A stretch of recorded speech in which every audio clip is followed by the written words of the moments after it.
দেখছেন কলকাতা টিভি, আপনাদের সঙ্গে এই মুহূর্তে রয়েছে আমি অভিক। শুরু করছি সংবাদ সারাদিন। আর যে খবরের দিকে নজর রাখবো, গতকালই আমরা দেখেছিলাম যে সুপ্রিম কোর্ট নির্দেশ দিয়েছিল আরজি কর হাসপাতালে সেখানে এবার কেন্দ্রীয় বাহিনী নিরাপত্তার দায়িত্ব নেবে, সিআইএসএফ তাদেরকে দায়িত্ব দেওয়া হয়েছে। আর সেই মতোই আজ সকাল থেকে ছবিটা ধরা পড়ছে আরজি কর হাসপাতালে, যেখানে কেন্দ্রীয় বাহিনীর ঘেরাটোপ আরজি কর হাসপাতালে, সেখানেই সুপ্রিম কোর্টের নির্দেশ মতোই সিআইএসএফ এর আধিকারিকরা তারা পৌঁছে গিয়েছেন হাসপাতালে। সেখানে সিআইএসএফ এর ডিআইজি প্রতাপ সিং তিনি পৌঁছে যান, হাসপাতাল কর্তৃপক্ষের সঙ্গে গিয়ে কথা বলেন তিনি। সেই ছবি এই মুহূর্তে দেখাচ্ছি আপনাদের সামনে, এবং সেই ছবি দেখতে পাচ্ছেন যেখানে গতকালই যে শতপ্রণোদিত হয়ে মামলা করেছিল সুপ্রিম কোর্ট, এবং সেই শুনানি পর্বে আমরা দেখেছিলাম যে একাধিক নির্দেশ দেওয়া হয়েছিল শীর্ষ আদালতের তরফে, এবং বেশ কিছু কড়া পদক্ষেপ নেওয়া হয়েছে, যার মধ্যে কেন্দ্রীয় বাহিনীর নিরাপত্তা দেবে আরজি কর হাসপাতালে, এমনটাই নির্দেশ দেওয়া হয়েছিল। শীর্ষ আদালতের প্রধান বিচারপতি ডিওয়াই চন্দ্রচূড় এই নির্দেশ দিয়েছিলেন, এবং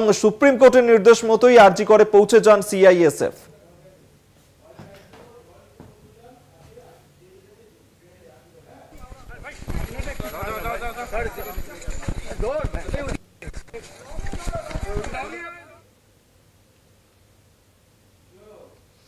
এই মুহূর্তে সরাসরি আপনাদেরকে ছবিটা তুলে ধরবে আমাদের প্রতিনিধি জয়ন্ত রয়েছে আরজি কর হাসপাতাল থেকে।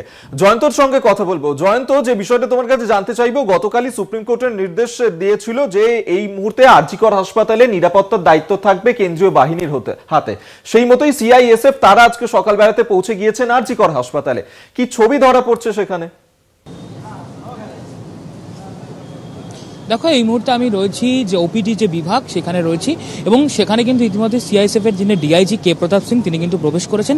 প্রথমে তিনি এই সকালবেলা থেকে কার্যত অ্যাডমিনিস্ট্রেটিভ বিল্ডিংয়ে যান, এবং সেখানে কলকাতা পুলিশের যারা আধিকারিকরা তারা ছিলেন এবং হাসপাতাল কর্তৃপক্ষ তারা ছিলেন, তাদের থেকে দীর্ঘ বৈঠক হয়, তাদের সঙ্গে বসে দীর্ঘ বৈঠক হয়, এবং সেই দীর্ঘ বৈঠকের পর তাকে অ্যানাটমি বিভাগে চলে যেতে দেখা যায়। সেখানেও কিন্তু তারা বৈঠক করেন, এবং তারপরে সেখান থেকে বেরিয়ে এমার্জেন্সি বিল্ডিং, এবং সেই এমার্জেন্সি বিল্ডিংয়ে ঢুকে তারা কিন্তু দীর্ঘ বৈঠক করে এই মুহূর্তে যে ছবিটা ধরা পড়ছে, দেখো দেখতেই পাচ্ছেন গোটা পুলিশি ব্যবস্থা কিন্তু মোতায়েন করা রয়েছে। ওপিডি বিভাগ, সেখানে রয়েছেন সিআইএসএফ ডিআইজি কে প্রতাপ সিং, এবং তিনি যেমনটা জানা যাচ্ছে যে সুপ্রিম কোর্টের যে আদেশ রয়েছে যে আজকে থেকে সিআইএসএফ এর হাতে পুরোপুরি তুলে দেওয়া হবে আরজি কর মেডিকেল কলেজ এবং হাসপাতালকে নিরাপত্তা সংক্রান্ত বিষয় তারা মূলত খতিয়ে দেখবেন। তবে এই দায়িত্ব নেবার আগে যে প্রসিডিওর থাকে, কলকাতা পুলিশের সঙ্গে কথাবার্তা এবং হাসপাতাল কর্তৃপক্ষের সঙ্গে কথাবার্তা, যে অভাব অভিযোগ দীর্ঘদিন ধরে আসছিল এই হাসপাতালে, সেই অভাব অভিযোগ অর্থাৎ নিরাপত্তার বিষয়ে যে অভাব অভিযোগ আসছিল, সেই অভিযোগকে ভালো করে শোনা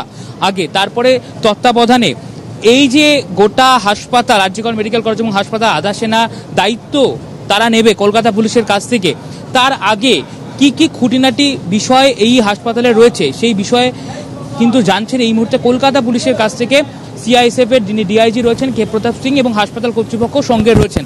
অর্থাৎ গোটা বিল্ডিং কিন্তু ঘুরে ঘুরে তারা দেখছেন আরজি কর মেডিকেল কলেজ এবং হাসপাতালের, এবং তাদের থেকে অভিযোগ নেওয়ার চেষ্টা করছেন, এবং সেখানে ঠিক কত কোম্পানি আধা সেনা মোতায়েন করা যেতে পারে এই গোটা হাসপাতাল চত্বরে, সেই বিষয়ে কিন্তু পাশাপাশি এই যে বিল্ডিংগুলো ঘুরে তারা দেখছেন, তারপরে কিন্তু তারা সঠিক সিদ্ধান্তে আসবেন যে এই গোটা হাসপাতাল জুড়ে ঠিক আধা সেনা কত লাগবে এবং কত মোতায়েন করা হবে, এবং যাতে নিরাপত্তার এমন বেষ্টনীতে মুড়ে দেওয়া হবে যাতে এখানে কোনো রকম ফাঁকফোকর না থাকে। এই মুহূর্তে ছবিটা দেখা যাচ্ছে, দেখো বেরাচ্ছেন কে প্রতাপ সিং। এই মুহূর্তে ওপিডি বিভাগ থেকে লাইভ ছবি তুলে ধরছি আমি। কে প্রতাপ সিং কিন্তু তিনি এই মুহূর্তে বেরাচ্ছেন ওপিডি বিভাগ থেকে, এবং দীর্ঘ বৈঠক কিন্তু এখানে তিনি করেন।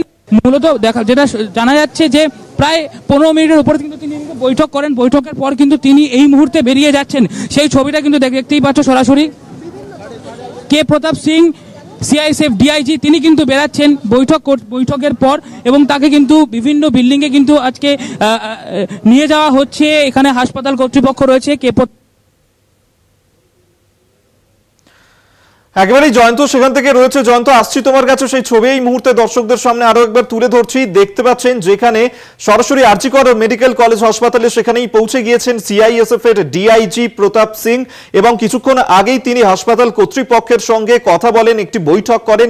15 মিনিট ধরে চলে এই বৈঠক, এবং তারপরে তিনি এই মুহূর্তে সেখান থেকে বেরিয়ে আসছেন। এবং আপনারা জানেন যে সুপ্রিম কোর্ট গতকালই নির্দেশ দিয়েছিল যে আরজি কর হাসপাতালে নিরাপত্তার দায়িত্বে থাকবে সিআইএসএফ কেন্দ্রীয় বাহিনী।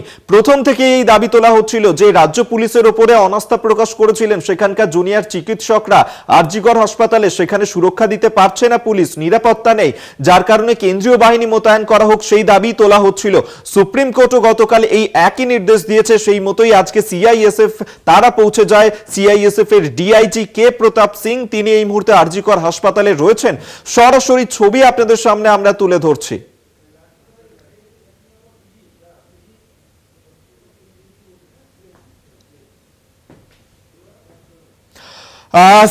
আরজিকরের দায়িত্ব নিয়েছে সিআইএসএফ এবং এই সিআইএসএফ এর ডিআইজি প্রতাপ সিং তিনি ঠিক কি বলছেন শোনাবো আপনাদেরকে।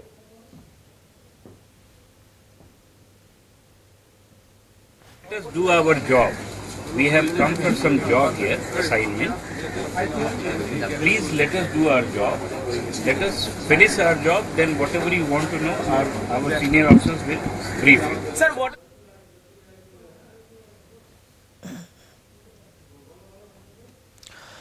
কেন্দ্রীয় বাহিনীর ঘেরাটোপে আরজিকর হাসপাতাল, সিআইএসএফ এর ডিআইজি প্রতাপ সিং তিনি এই মুহূর্তে রয়েছেন আরজিকর হাসপাতালে, সেখানে নিরাপত্তার দায়িত্বে সিআইএসএফ, সেই ছবি এই মুহূর্তে তুলে ধরছি।